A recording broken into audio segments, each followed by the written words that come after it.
विगत 24 घंटों में संक्रमण के 16,740 नए मामले सामने आए हैं। इसी अवधि में उपचारित होकर डिस्चार्ज होने वालों की संख्या 15,757 है। इस समय प्रदेश में एक्टिव इन्फेक्शन के केसेस की संख्या 96,642 है, जिनमें से 94,002 व्यक्ति होम आइसोलेशन में हैं और कुछ लोग अभी असाइनमेंट की प्रक्रिया में हैं। जिन्हें अस्पतालों में भर्ती कराया गया है उनकी संख्या मात्र 1,300 के आसपास है। अर्थात कुल एक्टिव केस के लगभग 1.5% लोगों को ही अस्पताल जाने की आवश्यकता पड़ रही है। 98 से 99% लोग अपने घर पर रहकर ही स्वस्थ हो रहे हैं और जो लोग अपने घर पर रह रहे हैं संक्रमण के पश्चात, उनके लिए स्वास्थ्य विभाग की टीमों के द्वारा उनके घरों का भ्रमण और उन्हें मेडिसिन किट की उपलब्धता भी सुनिश्चित करवाई जा रही है। महामारी के पूरे काल में अब तक 18,13,485 व्यक्ति स्वस्थ हो चुके हैं, संक्रमण मुक्त हो चुके हैं। विगत 24 घंटों में कोविड संक्रमित व्यक्तियों में से 16 लोगों की मृत्यु दर्ज की गई है। इनके कारण अलग अलग हो सकते हैं, लेकिन चूंकि ये कोविड संक्रमित हैं इसलिए इनकी गणना कोविड संक्रमित मृत्यु के रूप में की जाती है। जो हमारी पॉजिटिविटी रेट है प्रदेश की, वो कल 6.99% रही है, जो पिछले दिनों जो हम 7 से ऊपर हम देख रहे थे पॉजिटिविटी रेट 7% से ऊपर, उससे यह कम है।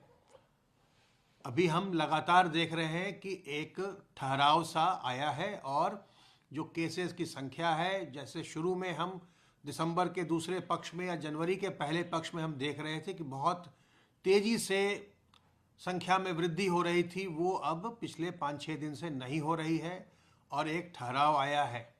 ऐसे में बहुत आवश्यक है कि हम सावधान और सतर्क रह के संक्रमण की श्रृंखला को तोड़ने में, संक्रमण को पूरी तरह से नियंत्रित करने में अपना सहयोग दें। कल प्रदेश में 2,37,109 सैंपल्स की जांच की गई और अब तक कुल मिलाकर 9,76,98,882 सैंपल्स की जांच की जा चुकी है। कल RT-PCR की जांच के लिए प्रयोगशालाओं को 1,17,262 सैंपल्स भेजे गए हैं। वैक्सीनेशन का कार्य निरंतर तेज गति से चल रहा है और कल 22,28,668 डोजेज लगाई गई, जिनमें से 3,36,373 डोजेज 15 से 18 साल के बच्चों को लगाई गई।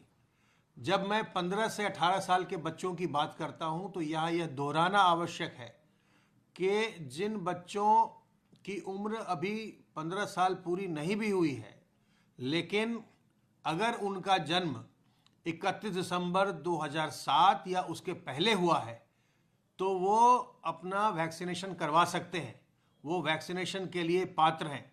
अगर आपका जन्म 31 दिसंबर 2007 या उसके पहले हुआ है तो आप अपनी वैक्सीनेशन की डोज जाकर के ले सकते हैं।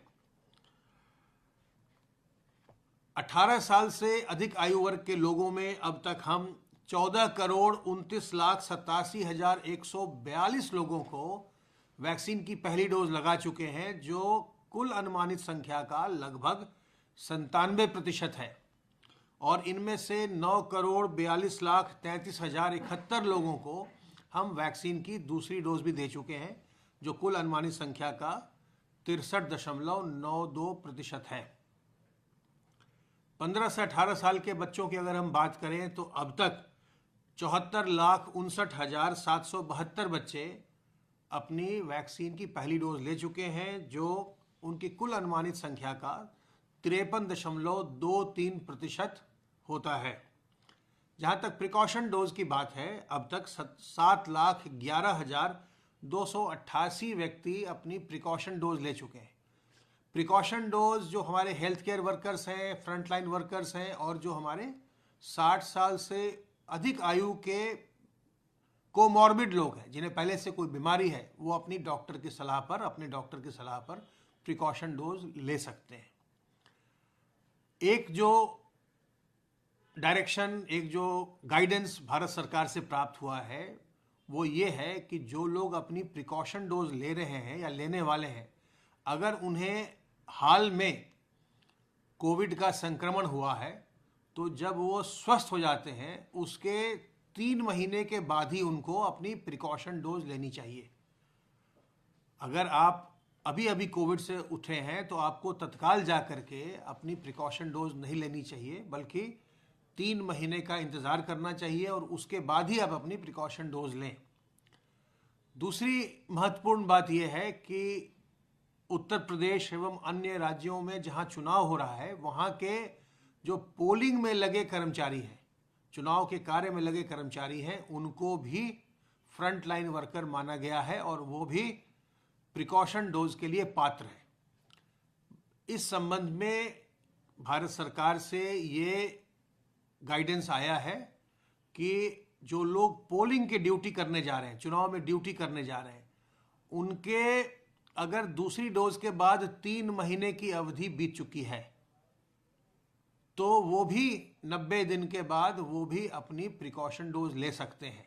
उनके लिए जो ये 9 महीने की अवधि थी उसको घटा करके 90 दिन कर दिया गया है और जो भी लोग पोलिंग की ड्यूटी पर जाने वाले हैं वो अपनी प्रिकॉशन डोज दूसरी डोज के 90 दिन पूरी होने के बाद कभी भी ले सकते हैं।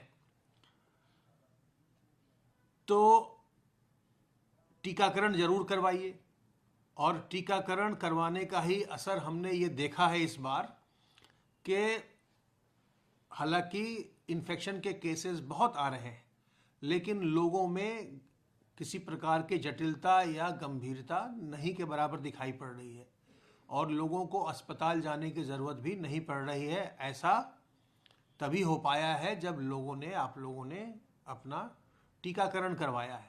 जिन लोगों ने अपना टीकाकरण अभी तक नहीं करवाया, जिनकी पहली डोज बची रह गई है, जो कि बहुत थोड़े से लोग रह गए हैं 18 साल से ऊपर वाले, वो अपनी पहली डोज ज़रूर ले लें और जिनके पहले डोज के बाद दूसरी डोज ड्यू हो गई है वो अपनी दूसरी डोज ज़रूर लगवा लें।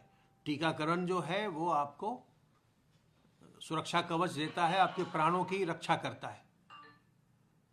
आपसे अनुरोध है कि जो सावधानी और संक्रमण से बचने के तरीके हैं उनका लगातार उपयोग करते रहिए। अपने हाथ को साबुन पानी से साफ करते रहिए। मुंह और नाक को मास्क से ढक कर रखिए जब भी आप सार्वजनिक स्थलों पर जाएं और लोगों से 2 गज की दूरी बना कर रखिए। ऐसे आयोजनों में न जाइए, उन्हें अवॉइड करिए जहां भीड़ भाड़ हो और ऐसे आयोजन खुद भी न करिए जहां लोगों को भीड़ भाड़ में बुलाना पड़े। खास करके ध्यान रखिए अपने बड़े बुजुर्गों का, छोटे बच्चों का, गर्भवती महिलाओं का और पहले से बीमार और कमज़ोर व्यक्तियों का। सावधान रहिए, सतर्क रहिए। किसी प्रकार की दुविधा हो हमारे हेल्पलाइन नंबर 1800 180 51 45 पर फ़ोन करके विशेषज्ञों की राय लीजिए। स्वस्थ रहिए, सब परिवार संक्रमण मुक्त रहिए और प्रसन्न रहिए।